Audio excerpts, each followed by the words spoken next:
Anyhow, speaking of getting money, whether you do shows or not, that's pretty much, well, I guess he's getting money. Old Tony Khan is. Tony's getting money as long as he does shows. Whether anybody watches the shows or not is the more questionable topic, right? But have you seen the list now of the potential buyers of Warner Brothers Discovery? How many people have previously bought all the shit that encompasses Warner Brothers Discovery now, that now somebody else is buying them? We've got like one or two steps away from three people owning every piece of media in the United States, Brian, right? Pretty much. It's gotten bad, yeah. Conglomerations owning it, not necessarily just people. Well, but you know what, entities. Because there's always one guy at the top of that conglomeration. But there's three potential people or entities that are now going to buy or supposedly interested in buying Warner Brothers Discovery, which includes TBS, TNT, and I guess the belts go with the networks, right? If AEW was to leave, would TBS and TNT still be able to have somebody defend their titles? I think Tony would just change them to a new title. You know, welcome to the True TV Champion. I guess that's part of the Warner Brothers Discovery. Maybe it wouldn't be that if he had. Yeah, see, you wouldn't. See? The Court TV Champion. I don't know. I think they're going to keep whoever the champion is when Tony eventually gets kicked off the network. The champion of each of the networks gets to stay and defend against the other on-air personnel, you know, on Saturday nights or whatever. But anyway, buying or interested in buying Warner Brothers Discovery, in no particular order, from what I understand, Comcast is the entity that now, remember when NBC was the goddamn owner of everything? Now they're just RCA. Remember when RCA was the owner of everything? Yes. They're just a cog in the flywheel now. But that's NBC, and for wrestling purposes these days, Peacock. So one might think that, Brian, again, the relationship may not all be rosy because the WWE finished up their commitments early, right? To get off of Peacock and go over to Netflix and that whole falderall, and NBC moved Saturday night's main event from network television to Peacock. So they've got a relationship, but it wasn't as strong as it once was. So maybe that might mean that if they ended up with Warner Brothers Discovery, if they wanted wrestling, or if they wanted wrestling of a certain level, would that open up Tony to more beneficial treatment from the corporate overlords? Well, again, Comcast owns USA Network, which is SmackDown, and is a direct competitor with TBS and TNT. A little different because they don't have sports, but, you know, again, there's a difference between WWE and AEW in the perception from media executives, at least amongst the ones I've talked to and people I know. WWE, no matter what we all think of the ebb and flow of the booking or the business or whatever, yeah, it's seen as a big deal to people who don't follow it the way we do. It's the brand to the average person and average executives. So again, they still have a WWE deal. If they happen to purchase Warner Brothers Discovery, I don't think it's as simple as just slot AEW into previous things we were doing with WWE. They're not going to see them as the same thing. And again, you still have the issue of WWE would be on USA, and they would be on, potentially, still TBS and TNT, all under one umbrella. That would be weird. Well, I don't think that will come, that they will all be under one umbrella, at least for any length of time. And that's the point of this, is that as the media conglomerates narrow down, not just AEW's, but any potential future wrestling or et cetera opportunity narrows down, except those under the WWE umbrella. Because, and I'll give the other potential buyers here in a second. Then we'll talk about. I've had experience with dealing with everybody from the local executives at WOAY in Oak Hill, West Virginia, to sitting in rooms with meetings with the executives from the network going on. And I've lived through the changes in the way that TV and wrestling have gotten along with each other over the past 40 years. And your point is valid, is that even if there's a less than cordial relationship, or the network wants to be in the wrestling business, even though they've been shut out of the product they want, there's a chance for a secondary product. That's how the secondary product has usually wormed its way in for the past 30 years. But with there being other secondary products under the WWE umbrella, and with there being so many programs produced by the WWE that can now, in this post-Vince world, with all these wheeler dealers and deal makers, they can be with multiple, the TKO empire can be with multiple networks for multiple programs, multiple streaming services. That's going to be the goddamn challenge for AEW, because it's current now, and for anything else they would ever want to start up ever again. So the other potential buyers, Paramount, which has no wrestling but has got the UFC and the bull riding, bullshitting things they do. And then Netflix, which one of their top 10 shows is Raw. If Netflix was to buy WBD and all of their networks, AEW would not. What's the old saying? They shouldn't start reading any continued stories. If Netflix were to buy WBD, you have to look beyond just AEW. You have to think, for a streaming company like Netflix, and they were at it first, they changed their entire business model from the DVDs in the mail to streaming. It's kind of remarkable how early they were on top of that. And they're the leader. But you have to think they would swallow Max, right? I mean, so much of the AEW pitch right now is, yeah, we're doing great on TV, which they say no matter what, but the Max number. We know that Warner Brothers Discovery is so happy with what we're doing on Max, you can now get our pay-per-views at a discount. $10 off from Max. If Netflix buys WBD, they may not want there to be a Max, because they would want Netflix to be the Max. So then you would have WWE Raw on Mondays, and AEW would fit into the same system. I don't know about that. You would have a new broom sweeps clean philosophy in some cases, but you would have redundancies eliminated. They did that when they merged the UFC and WWE front offices. There was news about that for ages, about how they were eliminating redundancies, 2 marketing departments, or 2 this or 2 that or 2 the other thing. They don't want 2 streaming services, but more importantly, they want to be you again. In the old days, the territories had a hopefully good relationship with a local station in their market. And occasionally it could be something like Memphis, where every station would have taken the program. And other times you lost TV because there wasn't another station that would take the program. But then in the 80s, when wrestling got hot, the local stations in a 5-station market, it would be the number 4 or 5 station, Brian, that would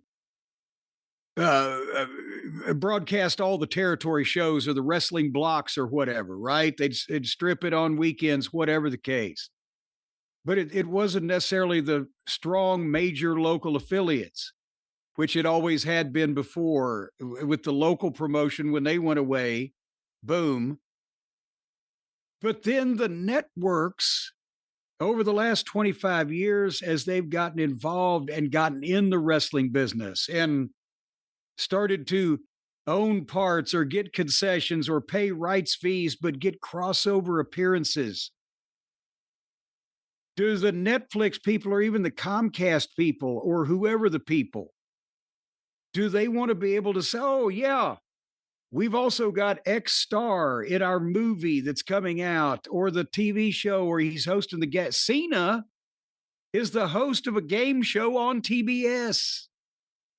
None of the wrestlers on their network are big enough stars to host a fucking just a regular game show. They have to go. So that's going to play a part. These networks now that are in this nationally, they want the crossover appeal, the crossover opportunities, the fucking stars. They want to deal with the top company, not just for the fucking wrestling show, but for all this other shit and the merchandising and the premium live events. So the fewer there are at the top, the more this is going to squeeze Tony. And are these new owners going to pay more money next time for the same deal that they've got now when they have fewer viewers? And the way he got this show on the network to begin with was at a football party with the guy that was in charge of programming that's already been gone.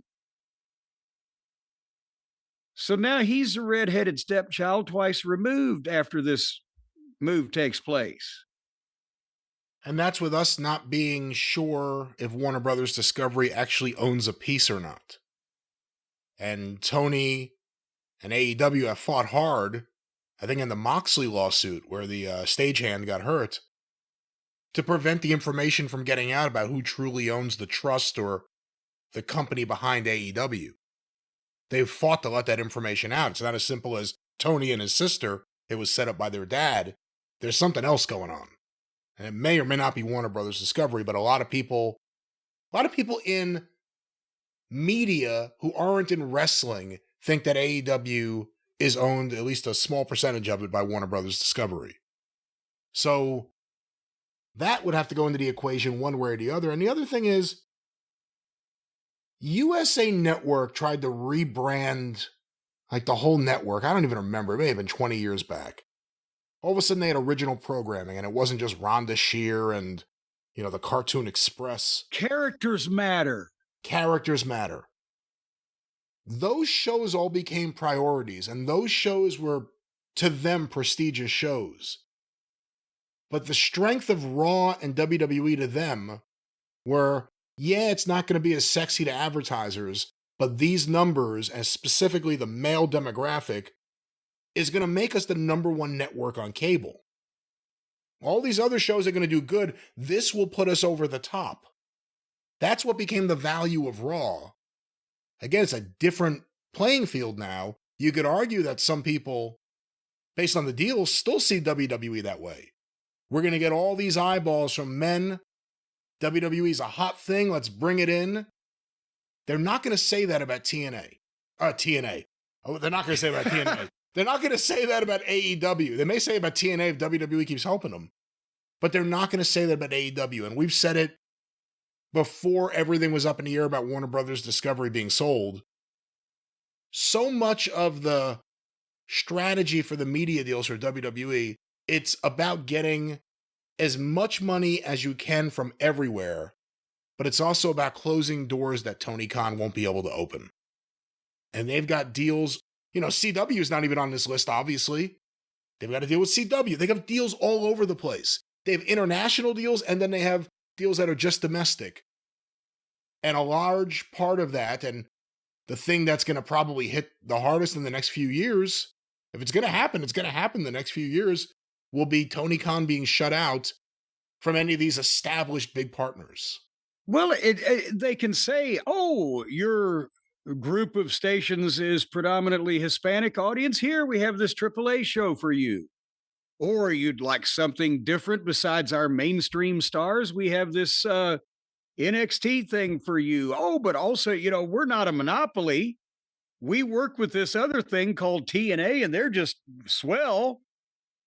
And you can have them on your group of And we didn't even bring up Disney. Got, and we didn't even bring up Disney. They have Disney too with ESPN. So yeah, and they've got multiple programs of their main roster and main umbrella that they can market and etc. So it's getting a little crowded for Tony to be doing the same thing that he's always doing, which we're going to talk about that before this show is over with. But Brian, I'm wondering who it's going to be, who's in this Comcast, Paramount, Netflix. I wonder if our friends over at Prize Picks are taking picks on who purchases the empire over there that once belonged to poor old Jack Warner, who's sitting in the corner now going, what the fuck's happened to my company? Folks, this episode of our podcast, I'll tell you what's happened to it. It's been brought to you by Prize Picks because it's the holiday season. And that's the best time of the year for sports. You tackle somebody going for the turkey. You punt them in the jaw when they try to pick up the gravy. But you've also got the bowl games, the basketball matchups, the playoff pushes, the visits to the porcelain throne. It's all happening at once. And while you might make decisions every day, such as should I shit Granny's cranberry sauce now or wait to mess my pants in the car, you make all kinds of decisions, but there's one place where it feels good to be right, and that's at Prize Picks. Because after all, Brian, if you are right on Prize Picks, then you basically pick a prize because you can win prizes at Prize Picks by picking. Well, yes. Correctly. This is a revelation to some people. They didn't know what it was about. How could that be a revelation? We've been talking about it for a while. Well, they didn't know. I'm just telling you, there's all kinds of things. You might not know there's an alert new feature. Prize Picks now has early payouts. That means if your lineup gets off to a hot start, you may now have the option to cash out those winnings before the game even finishes. So what you do is you cash out when it's almost all the way through, and then you send some guy down to the game in a football outfit to impersonate one of the players. He runs out on the field and he tackles the guy and breaks his leg, and you've already made off with the money. Ladies and gentlemen, no, that's not what we do. First of all, we certainly don't want to do anything that would interfere with these games, and I think that is actually called illegal. So no, we won't be doing that. But what you can do... Is it legal if they're dressed as football players? You can sit back in your chair, watch the game, and say, hey, I think this guy's going to do this. And if you really believe it and you think you got your stuff together, make some money, win some prizes. Prize Picks. Well, that's what you can do. And is your fantasy season already over? A lot of people have reached that age, except for Smokey. His fantasy season seemingly never ends. But with Prize Picks, you don't have to wait until next year's draft, folks, because Prize Picks lets you play fantasy football every week. So if you want to have fantasies involving any type of ball movement, you can pick your favorite players and win when they hit their projections every week. No draft required. It's easy to get a cold this time of year when you have a draft, when you've just got a bathrobe on with no skivvies. On Prize Picks, how you play is up to you, and how you can just be out on the porch naked. They don't care. And if you want flexibility, you can choose Flex Play, where you can get paid even if one of your picks misses. So they'll just say, well, he's old and he doesn't know any better here. Give him some money. And also, if you want the biggest payouts, go for the Power Play, which is they'll send it to you in a box. It plugs in the wall. It's a 9-volt. No. And boy, that thing vibrates, but it'll fucking get in there. There's no contact. They won't be sending you anything. You can just go and download that app and get to work, win some prizes, get win to some work. money. Prize Picks. I don't have to spend a lot of time trying to calculate my payouts, Brian, because Prize Picks does it for me with their payout multipliers. And they just tell you what they're going to give you. And you say, well, fuck, that's easy. I bet they make a lot of money that way off the skim off the top. But nevertheless, right now it's available in 45 states, including California, Texas, Florida, and Georgia. I don't know. It's not listed here where the prick holdouts are, but nevertheless, folks, you know what Prize Picks is all about, and therefore I don't need to tell you. But right now, you can download the Prize Picks app today and use the code JCE to get $50 in lineups after you play your first $5 lineup. That's right, you slap that $5 down there to show them that you're serious about this thing, and they're going to shower you with 10 times that much in return. See, you give a little, you get a lot.